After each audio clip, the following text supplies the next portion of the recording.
The writers are definitely setting up a huge confrontation. Absolutely. And Batista is the wild card here. Let's jump into the Gemini Killer storyline.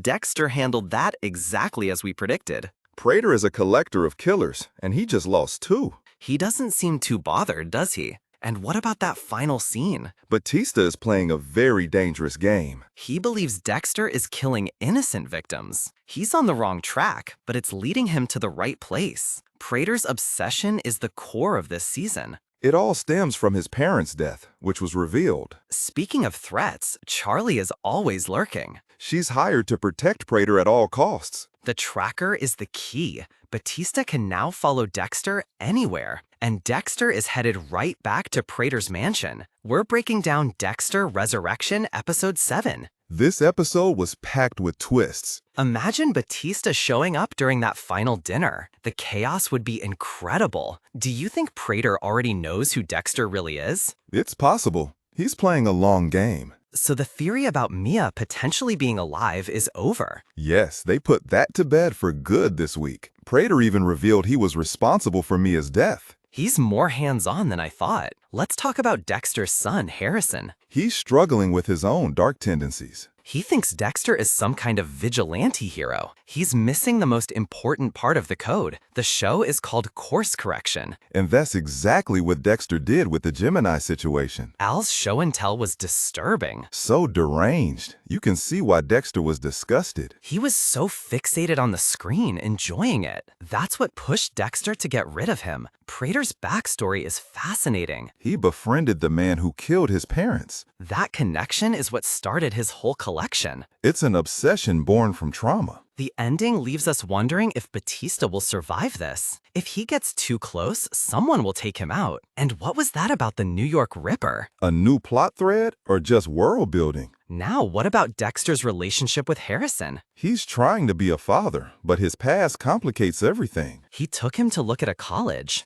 trying to give him a normal future he never had. Prater's line, "The truth is never boring," was chilling. He's hinting that he knows more than he's letting on. So only 2 killers remain at Prater's table. Dexter and Al. The final dinner is going to be something else. Dexter wiping out the Gemini twin was a power move. He's asserting his dominance in that group. Batista sticking his nose in is classic Batista. He just can't let a case go. The phone calls from the New York Ripper were creepy. But is it really him? The voice sounded young. Could it be a copycat? Or even Prater himself? That's a great theory. He loves the theatrics. So let's talk about Prater and his motives. He's a true connoisseur of killing. His wealth allows him to indulge this dark hobby. He's untouchable, or so he thinks. Dexter's careful planning was on full display this week. He covered his tracks perfectly after dealing with Gemini. He even used the situation to make himself look good. Pinning the disappearance on the dead twin. The episode's pacing has been fantastic. It keeps building tension every week. There's no filler. Every scene matters. Especially now, with only a couple of episodes left. What do you think will happen when Batista follows that tracker? He's going to walk into a nest of vipers. It could expose Prater, but it could also expose Dexter. It's the ultimate high-stakes situation. Let's discuss Harrison's girlfriend, Elsa. Her landlord problem seems like a setup. Harrison is going to take matters into his own hands, isn't he? It's the perfect test for his dark passenger. And how will Dexter react to that? He'll see himself in his son, which is his biggest fear. The show continues to explore nature versus nurture. Is Harrison destined to be like his father? Okay, back to the ending. The deliberate placement of the AirPods. Batista knew exactly what he was doing. He's using technology to his advantage. A modern twist on old-school detective work. Prater's relationship with Charlie is also interesting. She's completely loyal, but does she know everything? She seems to be a protector, but also a potential threat. If Prater goes down, what does she do? The confrontation between Dexter and the Gemini twin was brutal. The shattered wine glass was a nice touch. It showed how quickly Dexter can react. He's always one step ahead, even when surprised. The episode really highlighted Dexter's intelligence. He's not just a killer, he's a master manipulator. The way he played on Gemini's ego was perfect. He knew exactly which buttons to push. This show is really living up to the original series. In some ways, it feels even more refined. The production value is top-notch, and the new characters are all compelling.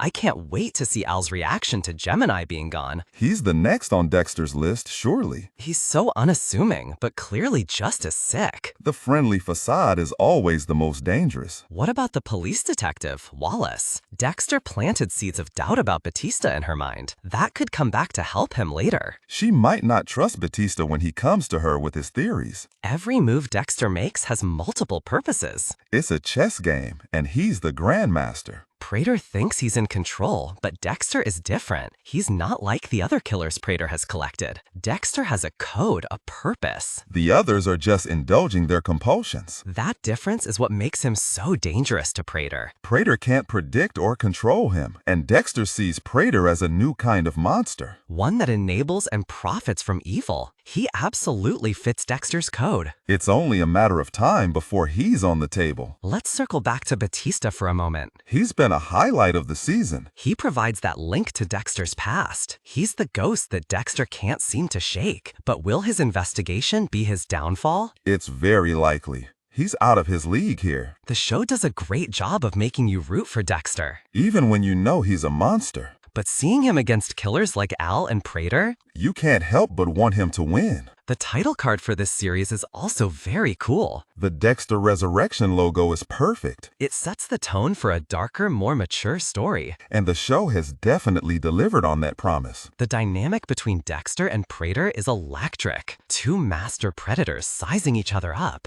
Each one thinks they have the upper hand. But only one of them can come out on top. My money's on Dexter, obviously. Of course. But Prater has resources Dexter doesn't. Wealth, connections, and no code to hold him back. That makes him unpredictable. Let's not forget about Harrison's potential girlfriend, Giga. She seems to be a positive influence on him, but can that last in Dexter's world? Good people around the Morgans don't tend to fare well. The show constantly reminds us of the stakes. One wrong move and everything falls apart, and Batista's tracker is a huge potential wrong move. A variable Dexter hasn't accounted for. The tension is almost unbearable. I can't wait for the next episode. The setting of Prater's estate is perfect, so isolated and grand, hiding such darkness. It's a literal castle for a king of killers. A very fitting lair for the villain. Do you think any other characters from the original will show up? Besides Batista? I doubt it at this point. The focus is squarely on this new story. Which is probably for the best. It allows the new characters to shine. And Prater is an all-time great Dexter villain. He's a different kind of threat than the Trinity Killer, more psychological and manipulative. It's a battle of wits, not just strength. And Dexter's mind is his greatest weapon. Overall, another fantastic episode. This series is shaping up to be a modern classic. Agreed. The writing is sharp and the performances are incredible. Especially from Michael C. Hall and Peter Dinklage. Their scenes together are just mesmerizing. You can't look away. The final 2 episodes have a lot to wrap up. I'm confident they'll stick the landing. Unlike the original ending, perhaps. Let's not go there. This is a fresh start. A resurrection, if you will. Exactly. The title says it all. So what's your bold prediction for next week? Batista confronts Prater, but Dexter intervenes. Interesting. Does Batista survive the encounter? That's the big question, isn't it? We'll have to tune in to find out. Join us next time for our breakdown. The show continues to raise the stakes beautifully. It feels like a pressure cooker about to explode. And Dexter is right at the center of it all. Just where he seems to thrive. Charlie's backstory with her sick mother adds another layer. She's not just a hired gun. She has motivations. It makes her character more complex. And her loyalty to Prater more understandable. The moral ambiguity is what makes Dexter so great. There are no easy answers or clear-cut heroes. Everyone is operating in shades of gray. Especially Dexter himself. We saw a glimpse of Dexter's vulnerability with Harrison. He genuinely wants a better life for him, but his own nature might make that impossible. A classic tragic element of his character. The final dinner is going to be the climax. With Al, Prater, and Dexter.